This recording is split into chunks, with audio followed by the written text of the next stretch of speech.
BJP के नेता कपिल मिश्रा को रांची एयरपोर्ट पे डिटेन किया गया है। सुबह ही वो आए थे, उनको डिटेन करके रखा गया है।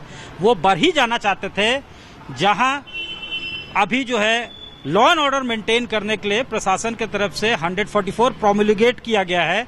वहां पे एक इंसिडेंट हुआ था। रुपेश पांडे एक विक्टिम थे, जिसे जो है एक इंसिडेंट में कुछ लोगों ने पिटाई करके हत्या की थी। उसके बाद कपिल मिश्रा उनके घर जाना चाहते थे, उनको यही रांची एयरपोर्ट पर डिटेन किया गया है। और उससे हिंदू जागरण मंच के जो नेता हैं और कार्यकर्ता हैं वो इर्क्ट हैं, नाराज हैं। इस वक्त हमारे साथ हैं, ये ठीक हम लोग देखिए रांची एयरपोर्ट पे हैं। ये अराइवल टर्मिनल है जहां से लोग बाहर आते हैं और उनको बाहर नहीं आने दिया गया है।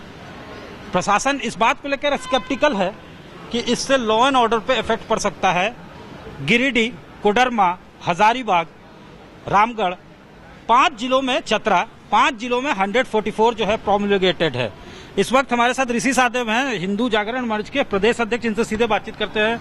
ऋषि जी, इसी तरह का कुछ मामला मिलता जुलता लखीमपुर खीरी में हुआ था। बहुत सारे नेताओं को डिटेन किया गया था लखनऊ में, किसी को कहीं। क्या उसी से मिलता जुलता ये कपिल मिश्रा को भी रोका जा रहा है, वहां नहीं जाने दिया जा रहा है? किस तरह से आप लोग जो है, क्यों नाराजगी है? देखिए, नाराजगी इस बात का है कि आज हम लोग जो वहां जा रहे थे, रुपेश पांडे का हत्या हुआ, आप समझ ही सकते हैं, उसका परिवार टूटा हुआ है। उसके दशकर्म में सम्मिलित होने के लिए जा रहे थे। कोई विरोध प्रदर्शन, धरना का कोई कार्यक्रम नहीं था। अभी जब हम यहाँ आए और हमारा प्रोग्राम यही था कि हम यहाँ आए, उनको रिसीव करते और हम लोग सीधे निकल जाते और दशकर्म में सम्मिलित होते। इनका शाम का रिटर्न फ्लाइट था, ये वापस दिल्ली लौट जाते। जब हम यहाँ आए तो हमें पता चला कि नहीं, यहाँ डिटेन कर लिया गया है। एक तरीके से हाउस अरेस्ट एयरपोर्ट के अंदर ही कर दिया गया है। यहाँ तक कि हम लोग से यहाँ पे मिलने तक नहीं दिया गया। बरी का तो बात छोड़िए, अभी हमने तुरंत कपिल मिश्रा जी को फोन किया था। हम बोले 2 मिनट बाहर आ जाइए। हम लोग 4 घंटे से हम लोग भी बाहर में खड़े हैं, सभी भाई लोग। आप एक बार मिल लेते तो सबका उत्साह बढ़ता। सब लोग 4 घंटे से यहाँ खड़े हैं। बोले हम क्या करें भाई, हमको यहाँ गेट तक नहीं आने दिया जा रहा है आप लोग से मिलने के लिए। तो हमारा यही कहना है कि देखिए, अब हद पार कर दिए हैं। एक तो हमारे भाई का हत्या हुआ और अब आप उसके दुष्कर्म में भी हमें नहीं सम्मिलित होने देंगे, तो ये अब बर्दाश्त के बाहर हो रहा है। और आपको किस बात का डर है? क्या बात को आप दबाना चाह रहे हैं? क्या बात को छुपाना चाह रहे हैं कि अगर हम लोग शांतिपूर्वक उनके दुष्कर्म में सम्मिलित होने जा रहे हैं, इससे भी आप लोग को भय है? और जो माहौल बिगाड़ने का बात हो रहा है ना सत्यजीत जी, हम आपको साफ तौर पे बोल दें, माहौल ये सबसे बिगड़ रहा है। जब हम दुष्कर्म में, क्या यहाँ पे अब प्रशासन बोलता है? हाँ, प्रशासन को ही हम वो कह रहे हैं। आपका मतलब हम प्रशासन को ही हम ये सूचना दे रहे हैं कि यहाँ तो कोई ना विरोध प्रदर्शन होना था, ना कोई धरना होना था, ना कोई कार्यक्रम था।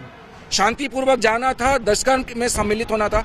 क्या ये सरकार अब हिंदुओं पे अत्याचार का सब हद पार कर दिया है कि एक तो भाई का हत्या हुआ और उसके दुष्कर्म में भी हम सम्मिलित नहीं हो सकते? तो ये बर्दाश्त के बाहर हो गया आज। बस हम यही कहना चाहते हैं। अब ये लग रहा है क्या कि इस तरह का अब ट्रेंड ही हो गया है कि जब कोई घटना घटती है और लोग अगर कंसोल करने के लिए जा रहे हैं परिवार को, उस वक्त जो है उन्हें रोका जाता है। यूपी में इसी तरह से होता है, यहाँ अब हो रहा है, उसी को रीआइटरेट किया जा रहा है। देखिए, राजनीतिक दृष्टिकोण से देखिए तो वहाँ क्या हो रहा है, क्या नहीं हो रहा है। फिलहाल यहाँ पे कुछ साल पहले तबरेज अंसारी का हत्या हुआ था, उसको मॉब लिंचिंग का रूप दे दिया गया। और अभी रुपेश पांडे को सब हत्या हत्या हत्या बोल रहे हैं। और एक तरफ आप मॉब लिंचिंग कानून बनाते हैं, तो कानून बनाते हैं तो अगर ये मॉब लिंचिंग है तो इसका जांच कीजिए और फिर जो है अपना कार्रवाई कीजिए। और देखिए, हिंदू पे जब अत्याचार होता है तो किसी का ना ट्वीट देखिएगा, न कोई जाके उसके परिवार से मिलता है। जब सारे तरफ से दबाव पड़ता है तब जाके उनके विधायक, उनके मंत्री, उनका प्रतिनिधित्व मंडल जाके मिलता है। और मिलने के बाद कोई अगर बाहर से आ रहा है उस परिवार को सांत्वना देने, तो उसे नजरबंद कर दिया जाता है एयरपोर्ट के अंदर। तो ये कैसी राजनीति है? तो क्या करेंगे आप लोग इसको लेकर? कोर्ट वगैरह भी मतलब अगर मान लीजिए कि डेमोक्रेटिक वैल्यू का हनन हो रहा है आप लोगों के हिसाब से, कोर्ट वोट जाना का है क्या? ये तो हम लोग निर्णय लेंगे बैठने के बाद, और एक शांति के साथ हम लोग रुपेश जी के यहाँ जाना चाह रहे थे। देख रहे हैं आप, ऐसा कोई हुजूम नहीं है। शांतिपूर्वक जाना था लिंचिंग उनसे। का यहाँ कानून बना हुआ है, एंटी मॉब लिंचिंग बिल जो है अभी विधानसभा में पारित हुआ था कि 2 से या 3 से ज्यादा व्यक्ति अगर किसी की हत्या करता तो आप लोग केस वगैरह नहीं लॉन्च करवा रहे? देखिए, ऐसा है कि मॉब लिंचिंग का जो केस है वो सरकार अभी लागू की है किस लिए?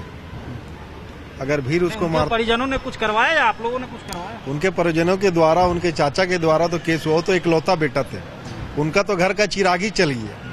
आज एक बात बताइए, अगर कोई व्यक्ति हिंदू धर्म में, हिंदू समाज में 10 कर्म की एक परंपरा चली हुई है, चलती है और पूर्वों से चलती आ रही है, उसमें अगर कोई सम्मिलित होने आती है तो उसको आप जाने क्यों नहीं देंगे? ये सरकार जो है पूरी तरह से फेलियर और निकम्मी है। इनका साफ तौर से कहना है कि वैल्यूज से जुड़ा हुआ मामला है, रिचुअल्स होता है, जो है वो कहीं ना कहीं फीलिंग से जुड़ा हुआ मामला था और ऐसे में किसी को रोकना या कहीं जाने देना उसका हिंदू जागरण मंच विरोध कर रहा है। कैमरामैन राकेश तिवारी के साथ सत्यजीत कुमार, रांची, आज तक।